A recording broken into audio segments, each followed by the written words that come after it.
Já, então, a palavra agora ao Carlos Augusto, para a voz Gadelha, nosso querido Gadelha, que é coordenador do Centro de Estudo Estratégico da Fiocruz, Antônio Ivo de Carvalho, líder do Grupo de Pesquisa sobre Desenvolvimento, Complexo Econômico Industrial e Inovação em Saúde na Fiocruz, doutor em Economia, foi vice-presidente de Produção e Inovação em Saúde da Fiocruz 2007 a 2011, secretário de Programa de Desenvolvimento Regional do Ministério da Integração Nacional, 2003 a 2006, e secretário de Ciência e Tecnologia e Insumos Estratégicos do Ministério da Saúde, 2011 a 2015, e secretário de Desenvolvimento e Competitividade Industrial do Ministério do Desenvolvimento, Indústria e Comércio Exterior, o MIDIC, de 2015 a 2016. Então, com a palavra, nosso querido Gadelha. Obrigado, Gadelha, pela presença.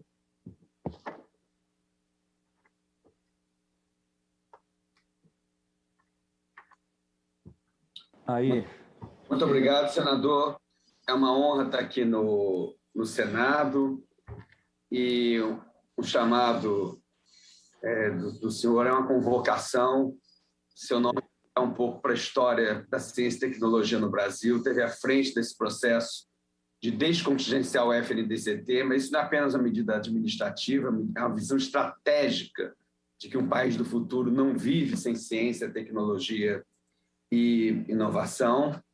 E eu agradeço aqui, em nome de toda a Fiocruz e do Brasil e da comunidade científica, a sua ação e liderança, né? Queria também saudar meus colegas Reginaldo Arcuri, muitas parcerias fizemos para o desenvolvimento, e o secretário Luiz Lambe, que eu acabei de saber ontem, que o Centro de Estudos que coordenam tem uma forte interação as equipes com o Rio Grande do Sul, e vamos fazer belos projetos juntos, né? Na verdade, eu fiquei muito, acho que foi gratificado em poder falar depois das duas falas que me antecederam, porque eu vou tentar juntar um pouco essas peças do quebra-cabeça, né? Que a gente tem, de um lado, a questão da indústria farmacêutica, da transformação 4.0 que o Luiz Lambe colocou, e eu vou, senador, colocar aqui uma visão que a gente desenvolve na Fiocruz há cerca de 20 anos, mas que estamos renovando e reatualizando para o contexto da revolução tecnológica em curso. E eu me arvoro a dizer, eu trouxe uma apresentação, mas eu não queria deixar de dizer isso antes, que eu acho que a saúde e o complexo da saúde 4.0 está para o Brasil no século XXI, da mesma forma que teve o petróleo e o aço no século passado. Né? A gente tem... Então, nós estamos falando de uma frente, de um motor do desenvolvimento que articula conhecimento, inovação e bem-estar social.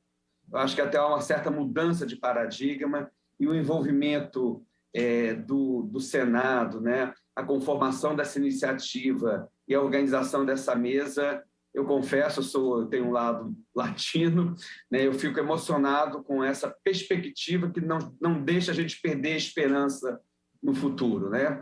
Eu acho que quando o Poder Legislativo, os representantes do povo brasileiro tem essa percepção, isso nos enche de alegria, de esperança, e a Fiocruz está aqui junto e presente para ajudar em tudo que for necessário, através do Centro de Estudos Estratégicos e de toda a instituição. Eu vou compartilhar aqui minha apresentação, mas dialogando muito com os meus colegas que antecederam, né?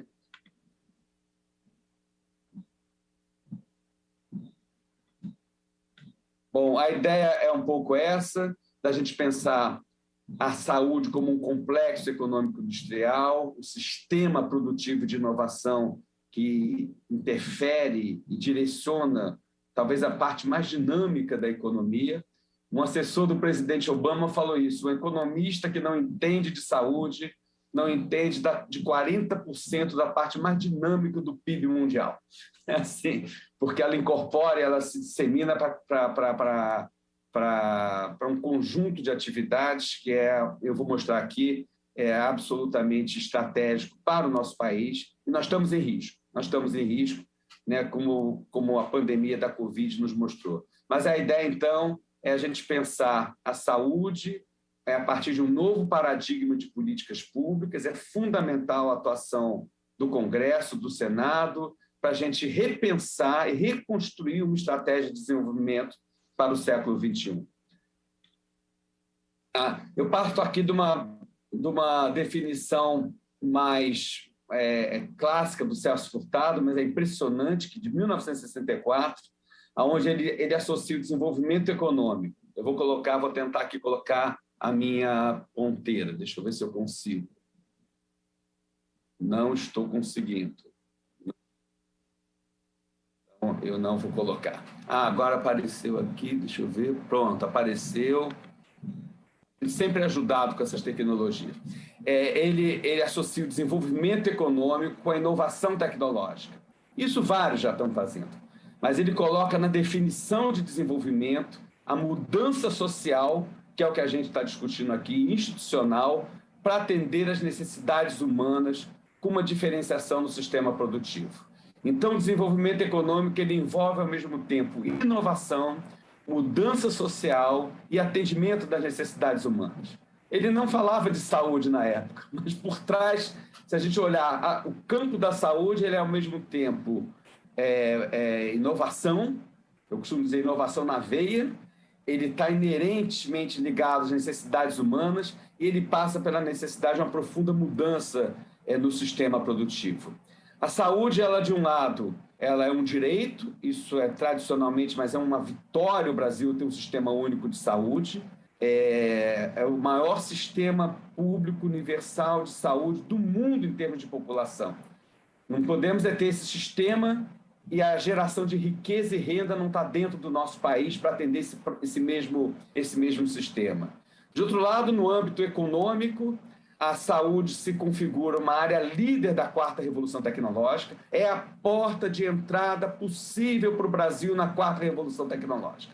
Não tem a menor dúvida pela dimensão que ela mobiliza de atividades econômicas e pela sinergia que ela tem com a ciência, tecnologia e inovação. Eu tenho alguns dados. Nós estamos num contexto, o secretário falou, de globalização assimétrica, numa disputa global.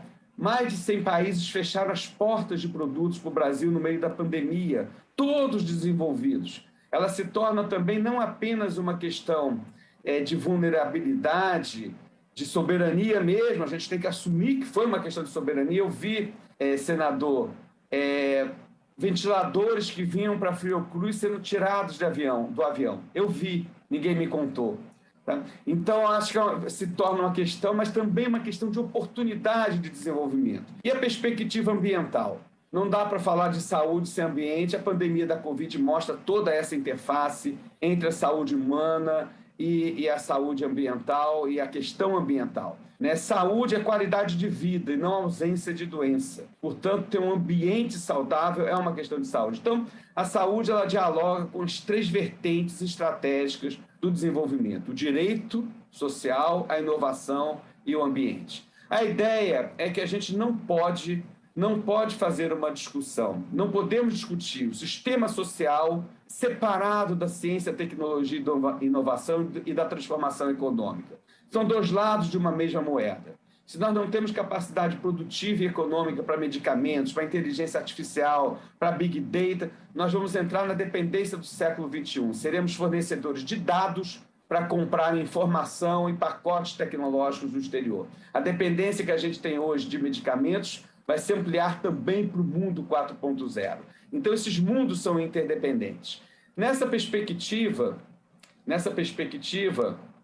a gente tem que olhar esse sistema, e olha aqui, Reginaldo e secretário, eu juro que não sabia o enfoque que vocês iriam dar, podia ter alguma percepção, mas quando a gente olha o sistema como um todo, está aqui o sistema da saúde, medicamentos, vacinas, equipamentos como ventiladores, todo o subsistema de serviços, vão desde o serviço tecnológico, mas, por exemplo, nós não temos nenhum medicamento novo que não passe por pesquisa clínica em hospital. Inteligência artificial hoje tem que ser utilizada na atenção básica para a gente ter uma vigilância epidemiológica, para a gente chegar antes da doença. Qual é a variante do vírus? Qual é a caracterização genética daquela população? A caracterização social?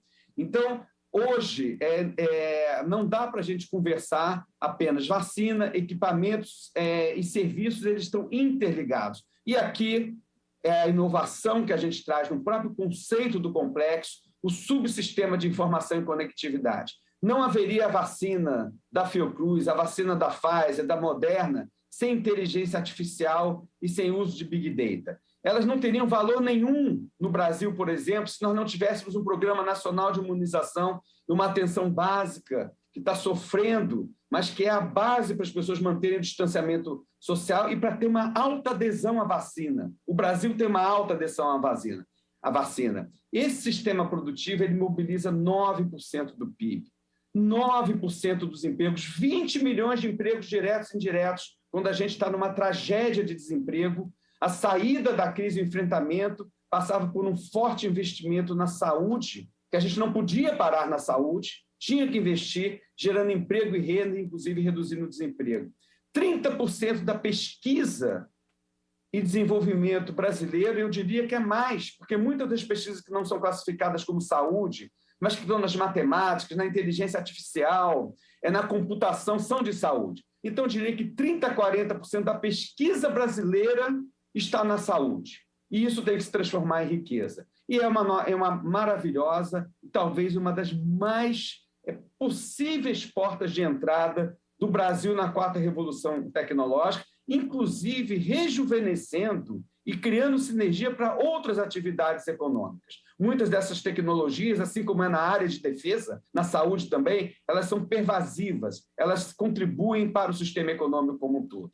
E aqui vem o nosso dilema, né? Enquanto o SUS se amplia, aqui são as importações brasileiras, olha o que ocorre em valores reais, senadores, né? E quem está nos assistindo. Em valores reais, o nosso déficit comercial sai de 5 bilhões para 15 bilhões de dólares. Desafortunadamente, minha estimativa para 2021 com as vacinas é que as nossas importações vão chegar a 20 bilhões de dólares.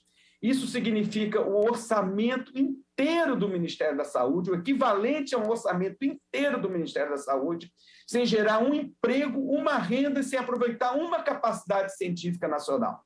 Essa situação para um país do tamanho do Brasil, que tem o maior sistema universal do mundo em termos de população, é insustentável. O presidente Macron, por exemplo, falou na França que não era razoável que a França não produzisse os produtos mais essenciais para a sua população cuidar da saúde no meio da pandemia. O presidente Biden lança um pacote do Buy American Act, pela primeira vez colocando, nos termos americanos, né, que a denominação é diferente, mas colocando o complexo da saúde com altíssima prioridade, inclusive na geopolítica. Olha o que ocorreu na farmacêutica, 75% das importações estão na área farmacêutica, 90% dos insumos farmacêuticos ativos.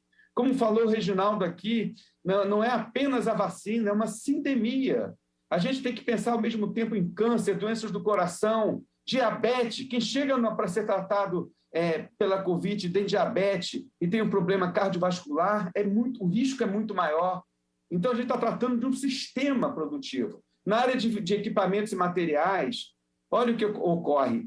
Triplica as importações de ventiladores, triplica, e produtos de péssima qualidade. Eu queria dizer uma coisa aqui, quem não tem conhecimento não sabe nem comprar produto, não sabe nem comprar produto. Eu não estou falando dos mal feitos, eu estou falando que mesmo as compras com boas intenções, quando a gente não sabe fazer, a gente compra mal. A Fiocruz, em algum momento, importou produtos, mas ela sabia fazer. Ela começou o processo de fornecimento de vacinas, mas sabendo avaliar a compra que ela estava fazendo. Nos equipamentos de proteção individual, o nosso déficit, as nossas importações superam 1 bilhão de dólares. Nossos profissionais de saúde estão sofrendo para cuidar das pessoas por falta de base econômica e tecnológica, num contexto em que mais de 100 países e todos desenvolvidos estabeleceram barreiras comerciais para vender produtos de saúde em geral, de medicamento a máscara, para países menos desenvolvidos. A ideia aqui central é que a gente sabe, para suavizar um pouco até o meu tom, senador, que é um pouco, como eu falei, latino, né? Brasileiro, né? A gente, sem o meio de campo do complexo econômico industrial da saúde, da base material, industrial, produtiva, a gente não transforma conhecimento em desenvolvimento econômico e social. A gente produz paper, a ciência brasileira em saúde é forte, é dinâmica, é capaz, tem que ser apoiada, mas se a gente não tem um time sem meio de campo, não ganha o jogo. E no contexto da revolução tecnológica 4.0, até utilizei a mesma terminologia do secretário, no contexto de hiperconectividade sistêmica, a gente precisa de um espaço translacional que tire o conhecimento que está na USP, que está na COP, que está na Paraíba, que está no Rio Grande do Sul, que está no sul do país, ou seja, eu fui em laboratório de inteligência artificial da Paraíba para cuidar de Zika de excelente qualidade. A gente só consegue tirar isso dos laboratórios e transformar em riqueza e desenvolvimento se a gente tem esse meio de campo, essa base produtiva, tecnológica e industrial, mas voltada à inovação. Aqui é uma figura que eu sempre trago, que às vezes eu costumo dizer que uma imagem fala mais do que 1000 palavras, isso é conhecido aí pelos fotógrafos, né? A gente está com risco de entrar numa revolução tecnológica, num mundo altamente automatizado e robotizado, onde a população fica excluída e dependendo de esmola. A gente poderia ler isto aqui como vacina, senador. Hoje, 75% das doses administradas estão apenas em 10 países. Se o Brasil, ainda que com defasagem, não tivesse a Fiocruz e o Butantan em parceria com o setor privado, a gente estaria nesta situação. 50%, cerca de 50% das vacinas administradas no Brasil, 47% vêm da Fiocruz, junto com o Butantan, 80%. Então, a gente não pode, a gente tem que articular a revolução tecnológica em curso para um forte programa de inclusão social pelo conhecimento, pela inovação e também pela economia. Aqui a situação das patentes, o que está ocorrendo. Um aumento brutal nas patentes, o que reflete a inovação em saúde, mas também a crescente apropriação e dificuldade de entrada no campo de saúde. 90% das patentes apenas em 10 países. Esse dado eu não ia trazer, mas eu vou trazer esse slide para mostrar o desafio da Revolução 4.0. Os algoritmos daquelas empresas que o secretário mencionou aqui, quando eles veem essa figura, que é o sabão, o sabonete, de 90% da população brasileira, o algoritmo pensa que é um hambúrguer. Ele lê como um bife, como uma madeira. Este sabonete, ele lê como um sabonete. Ou seja, essa frase não é minha, é uma frase que vem do próprio Facebook, ou seja, não há ideologia aqui, tá? Mas se fala, os desenvolvedores normalmente são pessoas brancas, bem educadas, de países de alta renda, que não olham esse. O mesmo vale para os medicamentos que a gente precisa, das doenças que a gente precisa e da inteligência artificial e do uso do Big Data que a gente precisa.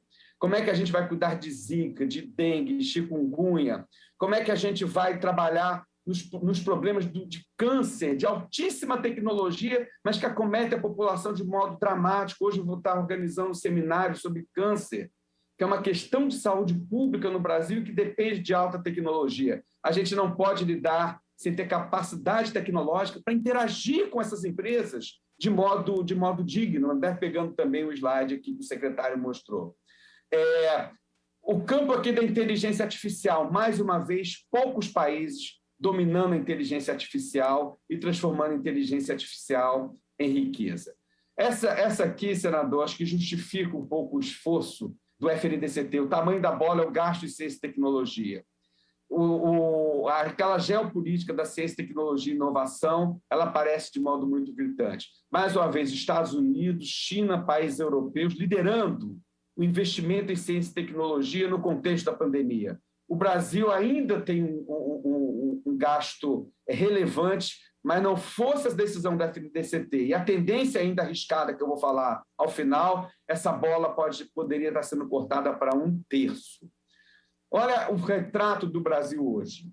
Esse é o principal produto de exportação de cada estado nosso. Soja, carne bovina, minério de ferro, petróleo cru, não é nem petróleo processado. O Brasil, a gente tem que ter uma agricultura pujante, a gente tem que aproveitar nossos recursos minerais, mas a gente está se tornando uma grande fazenda primária exportadora, voltando ao século XIX. Então, a gente não pode, ao mesmo tempo que tem aquela capacidade produtiva, estar nesta situação em que um setor essencial para a vida e para a tecnologia é tão dependente e necessita tanto de investimento, de avançar. Olha como essas questões são interdependentes. Aqui é o campo da vacina. Aqui é onde se produz vacina, da Moderna, pouquíssimos países. Oxford, AstraZeneca, graças a Deus o Brasil está dentro pela Fiocruz, mas pouquíssimas regiões. Sinovac é da China, graças a Deus o Brasil está com o Butantan, mas pouquíssimos lugares. Pfizer, pouquíssimos lugares produzem. O que isso significa? Há uma desigualdade na cobertura da primeira dose inaceitável no mundo. Alguns países africanos não administraram sequer uma dose. Aquela tese que foi mencionada, que a base econômica dialoga com a base social, o campo da vacina mostra. Quem não tem capacidade produtiva e de inovação não garante a vida para a sua população, sequer na primeira dose de vacinas. Esse é um dado que o economista gosta de mostrar, mas eu acho que é importante, é o índice de Gini, né? Quanto mais próximo de 1, mais desigual é um país. Países primários exportadores são mais desiguais do que países que investem em ciência, tecnologia e inovação. O mundo da produção e da tecnologia é interdependente com o mundo social e a saúde nos ensina isso. Temos que investir nos sistemas sociais e, ao mesmo tempo, em ciência, tecnologia e inovação. Isso requer uma nova geração de políticas públicas, que articule poder de compra do Estado, olha o diálogo aqui com o secretário, com o Reginaldo, a ciência e tecnologia como pilar estruturante, o financiamento, a política comercial, a educação em todos os níveis e todo o aparato regulatório e a estabilidade institucional. Políticas como essa têm que ser políticas de Estado que tenham permanência, daí a importância central do Congresso nesta conversa. Nós fizemos um modelo no passado, e acho que pode ser, é um modelo que ainda sobrevive, em que se articulava as compras do SUS com instituições de CIT e com empresas privadas. Em vez de tratar o mercado brasileiro apenas como um mercado incapaz, apenas como comprador de produtos acabados, começava-se a tratar e cumprir a Constituição, que o mercado é parte do patrimônio nacional, para que ele pudesse alavancar as instituições de ciência e tecnologia e as empresas privadas. Fazia-se encomendas tecnológicas na forma de parcerias para o desenvolvimento produtivo e, mais modernamente, das ETECs, para que as compras públicas fossem associadas com o desenvolvimento tecnológico nacional. E, pasme, mais barato, barateava o SUS. Isso foi feito para vacina. Foi feito, o Reginaldo conhece isso, para os biofármacos, o Brasil entrando nas tecnologias de câncer pela Fiocruz em parcerias com empresas privadas nacionais.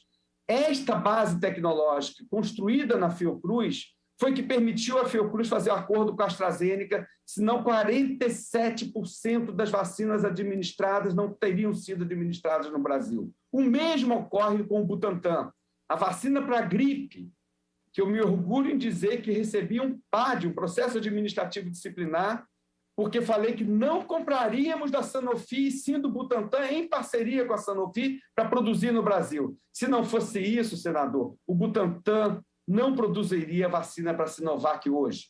Se não fosse essa trajetória de 20 anos de investimento em tecnologia da Fiocruz e do Butantan, 80% das vacinas que os brasileiros já tomaram não estariam disponíveis. Seria 80% a menos de vacina que nós teríamos. Esse é meu último slide. Eu trago aqui elementos para a gente discutir uma agenda para o Brasil, né? Primeiro, a saúde como parte de uma nova agenda de desenvolvimento, como motor para o século XXI.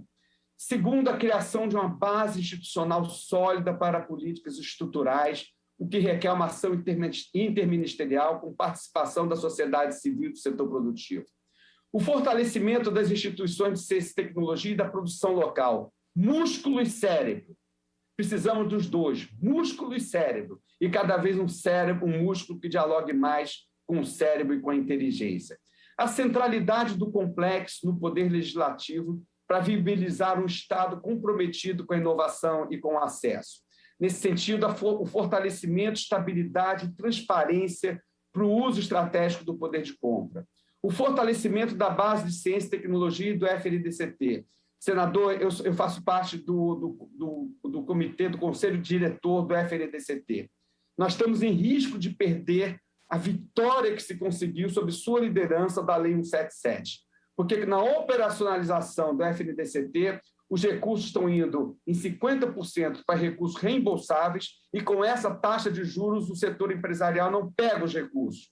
Está havendo uma forma indireta de contingenciamento dos recursos que estavam previstos, que foram contingenciados por lei. Por outro lado, 6 organizações sociais de alta relevância do Ministério da Ciência e Tecnologia foi alocado o dobro do recurso do que para todo o sistema científico e tecnológico brasileiro. A gente tem que atuar no Congresso para que o ganho da lei não seja perdido na sua operacionalização. A convergência dos instrumentos de financiamento, de regulação, incentivos fiscais e tarifários, não pode, de um lado, dar incentivo para um setor, financiar outro setor e comprar de outro setor. Ou seja, a convergência dos instrumentos de financiamento, regulação e incentivos para a produção e a inovação no país. E, por fim, eu, como gestor público, queria passar essa mensagem. A criação de um marco normativo para o gestor inovador e que toma risco sobre o futuro, que, por definição, é incerto e arriscado. O futuro tem esse defeito, ele é sempre incerto e arriscado. Se não fosse a presidente da Fiocruz, a primeira mulher presidente da Fiocruz, ter comprado 100 milhões de doses por encomenda tecnológica de um produto que não existia, o Brasil hoje estaria numa situação ainda pior. Imagine o risco da solidão da caneta para fazer uma encomenda tecnológica sobre um futuro que era incerto, sobre um produto que poderia não existir. Graças a Deus deu certo, mas podia não ter dado. Então, a gente criar um ambiente institucional para que não confundir o gestor inovador com o gestor corrupto. A gente tem que separar o joio do trigo. Isso é fundamental, ter um ambiente institucional para tomada por o inovador privado e por o inovador público estarem de braços dados. Eu agradeço muito a oportunidade. Saúde é desenvolvimento. Eu não falo saúde e desenvolvimento. A saúde, ela alavanca a produção, inovação, conhecimento, é chave para a gente retomar o crescimento do PIB e, ao mesmo tempo, para garantir a vida, os direitos, o meio ambiente e a cidadania. Eu quero só essa frase do Oswaldo Cruz, fechar aqui a apresentação: "Se esmorecer para não desmerecer". Essa frase está na frente do nosso castelo e eu acho que é a marca para a gente manter a esperança e a luta num país inovador, solidário e inclusivo para a sociedade e para a população que aqui habita e que pode, inclusive, estabelecer cooperações globais pautadas pela solidariedade. Muito obrigado.